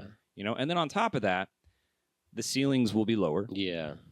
That'll matter. The room will be a smaller room, will give better feedback because then that amplifies the laughter. So that's better than only having 20 people at a room that seats 350. So I think that matters. It feels disconnected for sure. Yeah. You're lobbing jokes. It feels like that sucks. Yeah. Yeah. That hampers development. I like that. That's also the benefit of the smaller room. Yeah. Yeah. What are we getting at? I don't know. That's like how to make the open mic. How to make a good open mic is like the question everyone's been asking for. Now it could be that some of these dance studios that we have. I don't want them to carry the open mics entirely, but they might to some degree. Good. Because if they come in and maybe we create a deal where like you don't have to pay to be here, but you do have to go to the open mic. So their students, like that's your night. Like I just need you guys to spend an hour at this open mic, man. Just watch these comics. Now maybe capping the time could also help a little bit too. Like some of these open mics run long. Yeah, you know, do a shorter hour, strict hour. I don't know. Yeah, if people know that it's just an hour, might be a little easier. You could even do more daily that way. Maybe. Possibly, but now I got to populate early those. And light, early and or late. I don't know if you guys know Remy, but he really wants to try a brunch one or like a brunch show or brunch trivia or whatever. Idea. And I was like, that is perfect because like the more if we can run stuff on Saturday afternoon. I mean, that's time. You'd be the only mic available during that time slot. I mean, there's like, you know what I mean? Like, cause there is a lot of mics that are like on Tuesdays, right? Or Tuesday, Wednesday, Thursday is usually the big week. And it's like, there's several every night, you know what I mean? So it's like, if you're the only mic on a Saturday afternoon, Sunday afternoon, then everyone's going to be there. Yes. So if he, so Remy will very likely be playing a role in the club with the whole restaurant management or, you know, how that side of things kind of operates because his family's really experienced with it because they ran Swice Euros. You know, funny thing about that, my wife actually worked in Penn Square Mall really? And at Journeys whenever she was younger and she was pregnant at the time. That's not my fault. That was the first one. That was the first. That was the first one. Yeah. But he goes, you know, she was having a hard time because she's a single mom, or she's about to be, and he would like feed her. Remy would. Really? Yeah, dude. Remy's a sweet dude. Yeah, he's a good human being. Yeah. And I saw that when we were in Detroit one time. There was a mic, and I saw somebody kept interrupting somebody's set, and it just wasn't the right environment for it. And he eventually, he from the audience told the person to shut up, and then they got into this like fight, and I saw him turn from the sweet guy to like a very authoritative human being. And he was just like, no, listen, I'm trying to listen to this guy. Like, and he said it in such a way that just got everybody like almost terrified of him for a split second. And then he was just like, all right, thanks. Yeah. And I was like, wow, what a good human being, because he's capable of doing destructive, terrible things, but he chooses to do the right thing. Yeah, dude. I save everybody every day that I don't hurt them. But I do think there's something to be said about that. Like, it's like you got to be, you know, I think it was like Jordan Peterson or something. It's like, hey, be a monster, but choose to do the right thing, because then people will respect you, kind of thing. You know, like it's hard to respect a good guy that chooses to be good because he doesn't have any other option, kind of thing. And I think that was Remy that night, and I was like, damn, dude, like I want this guy on my side. Like, it's awesome. I've always appreciated him just on that story alone, but I also knew him before. I mean, we used to go to, I've seen him around, you know, he's Remy. I go eat at his dad's as often as I can over there off of Klein, or, you know, I'm talking about like Reno, and I think it's Western, which is, go get you a gyro, or hero, however you want to say it. Hero. Be a hero.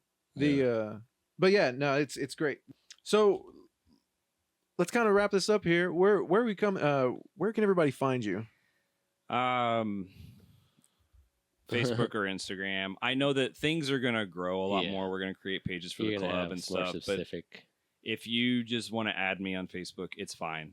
As long as I see that you're mutual friends with other comedians or with stuff related to that. Even if you're just a random person and I can see that you're not like a bot and stuff. At this point, I'm now kind of transitioning to the phase of like, okay, as long as I can tell they're not trying to extort me, like I should probably accept it, just because they're probably somebody, and I'm just looking to look at the profile, but they're probably somebody in the city or the state, then I'm just going to accept it.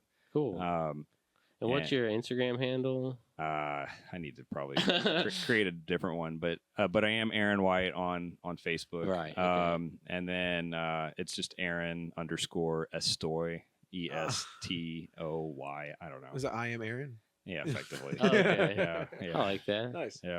We'll put that up for this anyways, just so people can follow you now, and then obviously we change it. We'll link back to that in the future. But okay. Do you want to go ahead? Yeah, no. You go. So something that I think would be nice towards the end here is what type of help do you need, and what type of help are you trying to avoid? Okay. I say the type of help we need. this is Oklahoma's club that we're creating. We are very open to ideas. This is a community. I think that people feel more alone than they ever have before. So please get involved with this club somehow. This is not my club. I'm just the one creating it, as far as I'm concerned. Like, really. Like, I'm not quitting my job. I'm keeping it. I'm just creating this thing because I feel like it needs to exist in the city. In fact, I've even thought to myself, like, why not just at some point sell this thing like Green Bay Packer style, where everybody has like a percentage or something. I don't care. Just whatever that makes this thing take off the way it needs to. But I want the live shows to be fun. We're going to do things like speed dating, karaoke, whatever, that get people involved and create friends at this club. So if you think you can be helpful in any way, shape, or form, feel free to reach out, through Facebook. I will respond with voice message, and I know that annoys some people, but it's so much faster because I go through these waves of getting like 20 people out of nowhere saying that stuff, depending on whatever I end up on or like I make a post on. So I'm just voice messages, please. So you prefer receiving them as well? That's fine. That's fine. If you don't want to send them, that's fine. Just know that I'm going to send a voice message. Probably. Okay. No, I like that. I like people who do that. I can't do that. Because I just feel like I fuck it up every time. But I'll do voice to text. Like you want to try to. I like doing voice to text. That's it's all right. Most of my jokes. Yeah. That's faster. Yeah. But no, I love that. When do you think you may be open? 2026. Okay, nice. Yeah. That's pretty quick, man. So that's a quick turnaround for the prep. Probably a year and some change. It probably won't be at the beginning of 2026. It might be halfway through. That's a great goal, because I mean, even if it gets pushed back a little bit further than that, it's like, well, that's still you have a deadline, kind of soft kind of goal at least. We were going to do a little bit later, but I do think that this is the key period before some.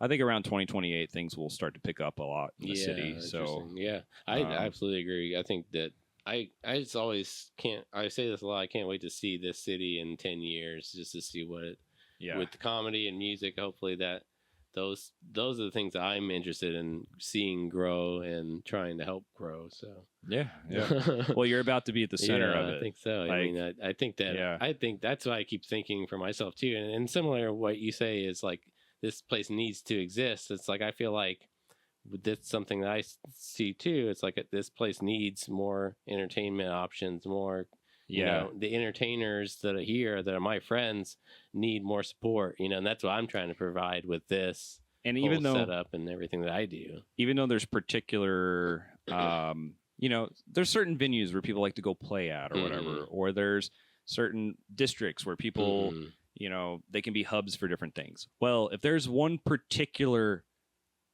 like business where it's going to be the creative incubator for the entire city, I think that this is going to be it. It's going to be the live podcast hub. It's going to be the comedy hub. It's going to be the dance hub.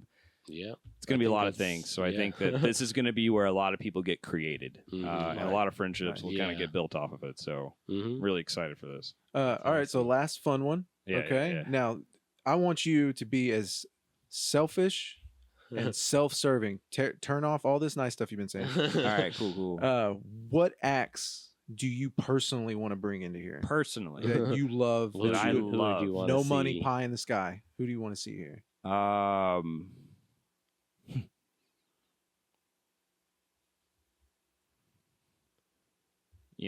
funny thing is if you guys know who Martin Phillips is, you know that. All right, well, we'll do somebody famous.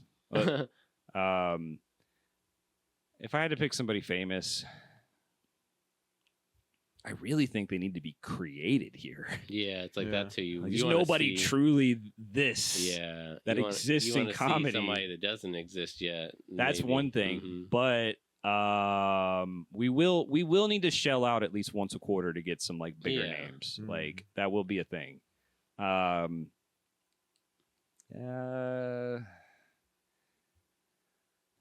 It'd be really cool if we could get like Theo Vaughn.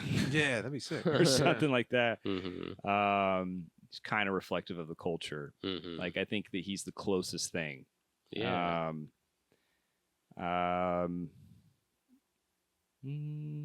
I really think, one of my key reasons behind creating this is I honestly think that there are so many personalities that need to be given this stage. And I think that they don't exist in comedy. Yeah. Yeah.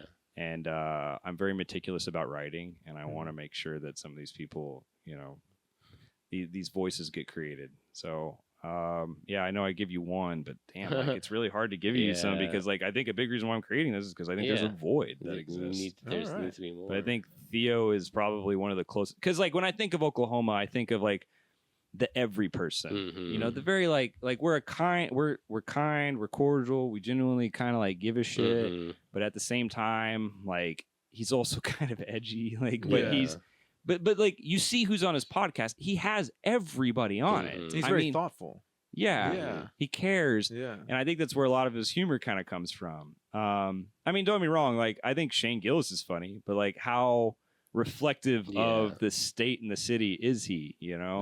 I think Theo is a lot like Oklahoma in the sense that people may not think of Oklahoma as an intelligent, thoughtful place, but in reality, I think it is. And I think that's Theo in a nutshell because Theo is a very intelligent, thoughtful person who knows why he's saying the things that he's saying, but he can come across like he's, I don't know. Yeah. That's a good answer. I don't know. Yeah, I like that. Okay. For sure, especially tying it back to I like the answer of just you don't know who it's going to be yet because you haven't seen. You're an electrician, right? So why do so many comedians it's a person that's done a thing and then they stop doing the thing as soon as they do comedy. You know what I'm saying? It's cool that you're an electrician and you're doing comedy. Yeah. That's relatable. It's cool that Stephanie's pregnant and she's doing comedy. That's relatable. Because every comic is just another person. But then I think some comics, you don't see that person necessarily. You see a performer or an entertainer. Kind of sounds wild, but I think sometimes it might make more sense for them to keep the job while doing comedy. Right. It kind of makes it a little more sellable and a little bit more understandable, a little more relatable. Yeah, because that's where your material comes from. A lot of comics, they have their life, and that's their struggles in life, and that's where their material comes from. But then if you stop struggling and you stop having that, because all the legends, they're usually the ones that end up going on to be very observational. Yeah, usually they usually kind of switch into that stuff. Yeah. I was on this plane the other day. I think it's I always think of Seinfeld, or just bringing that up. I know it's who you're referring to, but it's he was only thing he struggled with. He's everything he's just dating. He just dates women. That's his thing, right? That's what he does. And how relatable is that to everybody? Some people, but not. So Louis C.K., one of the things that made him very relatable was he talked a lot about being a dad. Yeah.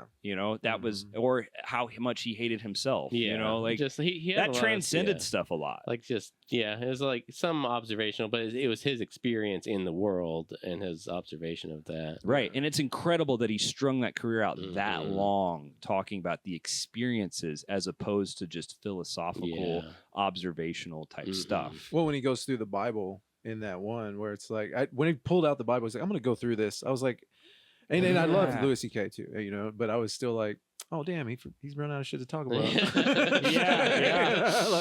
You were going to the Bible now. So maybe he should and maybe he should seek out new experiences. But he needs to get a job. Give a shit at this point. Maybe he could. I don't know. One thing I've thought of is what if you run for political office? And then you do comedy. Yeah. Right? Nobody's ever done that before. That would be amazing. That'd be cool. That's and a good I think idea. people would love that because they would just be yeah, man, I already hate these people anyways. So let's hear it from somebody that's frustrated and has seen all the negatives. Let's see them talk shit. It feels like you're getting a peer into the Illuminati when you hear that. And I think that's what makes it attractive. And you can get away with talking about anything because you can turn it into a joke, or people can be I was joking. Which is Trump's platform. So how much of this is real? We don't know. But no, man, we appreciate you coming out. We really appreciate you putting forth this effort and gathering the information. And I mean, if there's one guy I think that's going to be able to do it, it's you, man. Sick. And so, like I said, highly Navy vet, power lifter, cybersecurity engineer, and soon to be owner of Oklahoma's new Twisters Comedy Club and Dance Hall. Guys, Aaron White. Yeah. All right. We're all doing this together. It's not just me. Yeah. It's your club. I'm Aaron White too.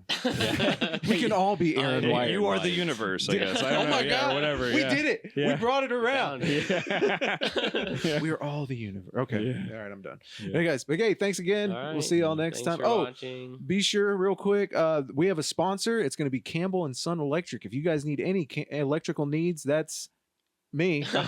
I'll be by your house. I'm the only guy working in my place. I'm a one-man show. I'm a contractor in the truck. So you're going to get me. You're going to get quality experience and know-how. Just like Twisters is whenever I do their electrical. They're going to do everything. Yeah. Be sure to hit me up. If you reference the podcast, I give you $50 off of any work. All right. So that's a good one. And then also Rhythm Wit, my buddy Dave here. Aaron White, guys. We'll see you next time. Peace. Done.